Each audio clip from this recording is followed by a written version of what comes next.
এবার যুদ্ধ আসন্ন মিশর ইসরায়েলের মধ্যে। ইসরায়েলের প্রতিবেশী মুসলিম রাষ্ট্র মিশর, সেই মিশরই কি তবে যুদ্ধ করবে ফিলিস্তিনিদের পক্ষে? ট্রাম্পের যোগসাজশে গাজার মাতৃভূমি থেকে ফিলিস্তিনিদের তাড়ানোর পায়তারা করছে মার্কিন যুক্তরাষ্ট্রের মিত্র ইসরায়েল। ট্রাম্পের এই প্রস্তাব প্রত্যাখ্যান করে রুখে দাঁড়িয়েছে এবার মনে হচ্ছে ইরান, সৌদি আরব, সংযুক্ত আরব আমিরাত, পাকিস্তান বা জর্ডানের সাথে নয়, পরবর্তী যুদ্ধ আসন্ন ইসরায়েল এবং বৃহৎ মুসলিম দেশ মিশর। এই যুদ্ধের শঙ্কাকে বিপজ্জনক আখ্যা দিয়েছেন নেতানিয়াহুর দেশ। ইসরায়েলের দাবি, গাজা ইসরায়েল সীমান্তের সিনাই উপদ্বীপে ভারী অস্ত্রে সজ্জিত ট্যাঙ্ক মোতায়েন করেছে মিশর। তৈরি হয়েছে সামরিক অবকাঠামো, এগুলো ইসরায়েলি সীমান্তের খুব কাছে। এই সামরিক সাজোয়া যান দিয়ে যুদ্ধাবস্থায় হামলা চালানো সম্ভব। ক্যামেরায় ওয়াও, স্টাইল দেখাও, Xenon X21 পারলে ঠেকাও। সামাজিক মাধ্যমেও ছড়িয়ে পড়েছে মিশরের বাড়তি সৈন্য এবং সিনাইতে ভারী অস্ত্রসজ্জিত ট্যাঙ্ক মোতায়েনের দৃশ্য, যা দেখে রীতিমতো হতবাক ইসরায়েল।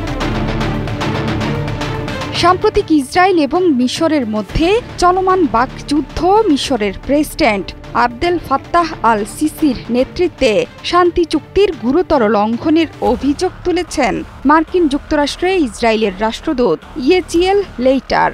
ইসরায়েলের দাবি, মিশর সিনাই উপদ্বীপে সামরিক অবকাঠামো তৈরি করছে, যা ইসরায়েলি সীমান্তের খুব কাছে অবস্থিত এবং এটি আক্রমণাত্মক অভিযানের জন্য ব্যবহার করা যেতে পারে, এমন কথা জানিয়ে উদ্বেগ জানিয়েছে ইসরায়েল।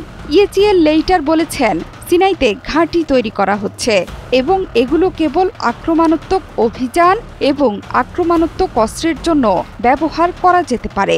এটি একটি স্পষ্ট লঙ্ঘন। এটি এমন একটি বিষয় যা আমরা খুব শীঘ্রই এবং খুব জোরালোভাবে আলোচনা করতে যাচ্ছি। মধ্যপ্রাচ্যে স্থিতিশীলতা পুনরুদ্ধারের উপায় নিয়ে আলোচনা করেছেন মিশরের president Abdel Fattah al CC এবং আন্তর্জাতিক ইহুদি কংগ্রেসের সভাপতি Ronald S Lauder.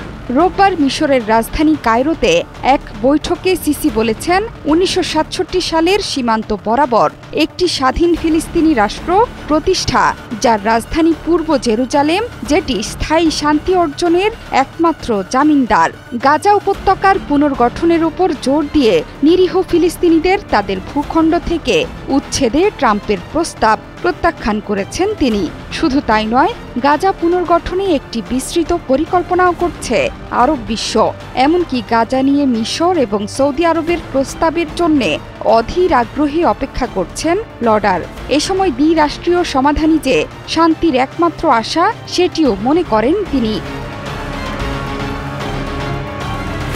Zohra Chowdhury সেতু, ৭১।